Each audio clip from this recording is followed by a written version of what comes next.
আমার আল্লাহ আমার নবীকে পৃথিবীতে পাঠিয়েছেন এবং আমার নবী এই দুনিয়াতে এসেছেন ৬৩ বছর নবী দুনিয়াতে ছিলেন এবং সুখ ও দুঃখের মধ্য দিয়ে নবীজির জীবন অতিবাহিত হয়েছে।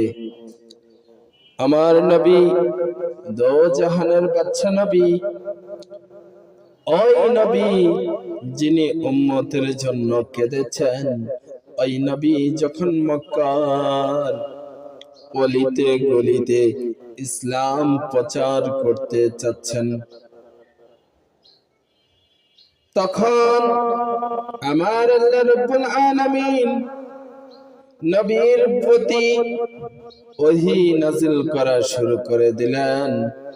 আমার নবী যখন ৪০ বছর হয়ে গিয়েছে, আমার নবী মক্কা শহরে মক্কার অলিতে গলিতে আল্লাহ তাআলার বাণী, ইলাহের বাণী, লা ইলাহা ইল্লাল্লাহ। আর আমার নবী বলতেছেন, আমি নবী হলাম আল্লাহর নবী, তোমরা সবাই পড়ে নাও মুহাম্মদ রাসূলুল্লাহ। এইভাবে যখন আমার নবী ইসলাম প্রচার করেছেন এবং করেছিলেন, করতেছেন, করবেন, ও বন্ধু, কাফেরেরা আমার নবীর বিরুদ্ধে লেগে গেল। তারা বলতে চাচ্ছে যেভাবে মুহাম্মদ, তারা আমার নবীর নাম ধরে ডাকে, তারা কত বড় বেয়াদব। তারা নবীর নাম ডেকে, মূল নাম ডেকে বলে, এই ব্যক্তি, এই মুহাম্মদ যেভাবে ইসলামের বাণী ছড়াচ্ছেন, আমাদের বাপ দাদার ধর্ম, আমরা যে মূর্তি পূজা করি, আমরা যে বাপ দাদার আগের ধর্ম অর্থাৎ পূর্বের ধর্ম পালন করি, ওই আমাদের বাপ দাদার ধর্মের মধ্যে চুনকালি দিচ্ছে। জোরে সোরে বলি নাউযুবিল্লাহ। ও বন্ধু, আবু জাহেল কি করলো? মক্কার কাফেরদেরকে, বড় বড় নেতা, বড় বড় লিডার, যারা সমাজের মধ্যে লিডার দাবি করে, ওই লিডারদেরকে ডাক দিয়ে, আবু বকর ছিলেন নবীর সাহাবী আর আবু জাহেল ছিল নবীর শত্রু। আসমের বলুন নাউযুবিল্লাহ। আমার নবী হযরত আবু বকরকে বলছেন, ও আবু বকর, ও আবু বকর রাদিয়াল্লাহু তাআলা আনহু, আমি মক্কার মধ্যে ইসলামের বাণী প্রচার করছি, মানুষ আমার বিরুদ্ধে লেগে গিয়েছে। আমি একদিন এই মক্কা শরীফ থেকে আমি হিজরত করব। ও আবু বকর, ও আবু বকর রাদিয়াল্লাহু তাআলা আনহু, তুমি আবু বকর হবে আমার হিজরতের সাথী। এইভাবে আবু বকর আমার নবীর কথা শুনে ফেললেন। তিনি মনে মনে ভাবতে লাগলেন, আমার নবী তো স্পষ্ট করে কোনো কথা বলেন নাই, তো আমি নবী আমার দো জাহানের বাদশা নবীর জন্য আর ঘুমাবো না।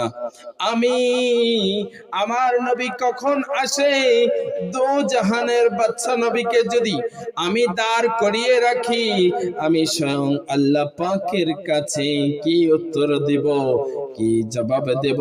যিনি আমার সৃষ্টিকর্তা, যিনি আমার মালিক, যিনি আমার খালিক, যিনি আমার প্রতিপালক, যিনি আমাকে সৃজন করেছেন, শুধু সৃজন করেন নাই, আমার মায়ের গর্ভে রেখেছেন, আমার মায়ের গর্ভ থেকে দুনিয়াতে এনেছেন এবং শিশু থেকে এই বড় হওয়া পর্যন্ত লালন করেছিলেন, লালন করতেছেন, লালন করবেন এবং আখিরাতে আমার আল্লাহ যদি খুশি হয়ে যায় আমাদেরকে জান্নাত দিবেন।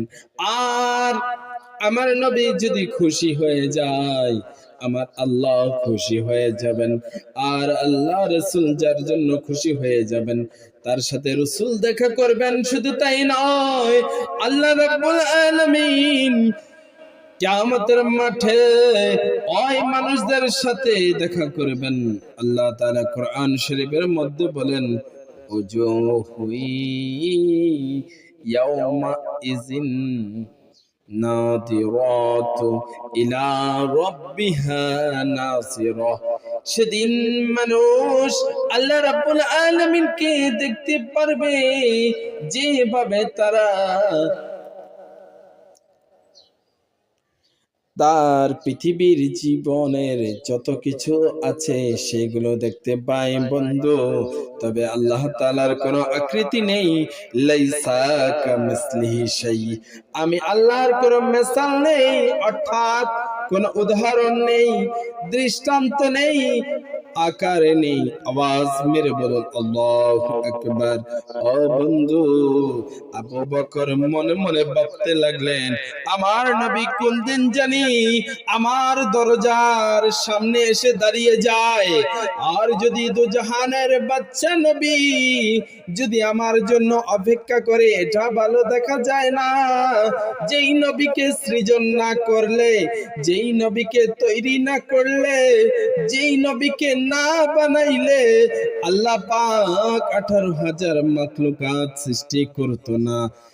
এই পৃথিবী সৃষ্টি করতো না, চন্দ্র সৃষ্টি করতো না, আরে 18,000 মাখলুকাত সৃষ্টি করতো না, মানুষ সৃষ্টি করতো না, আমি আবু বকর কেও সৃষ্টি করতো না। এ দ্বারা কি বোঝা যায়? আমার নবীকে আল্লাহ তাআলা সম্মান দিয়েছেন, সম্মানিত করেছেন।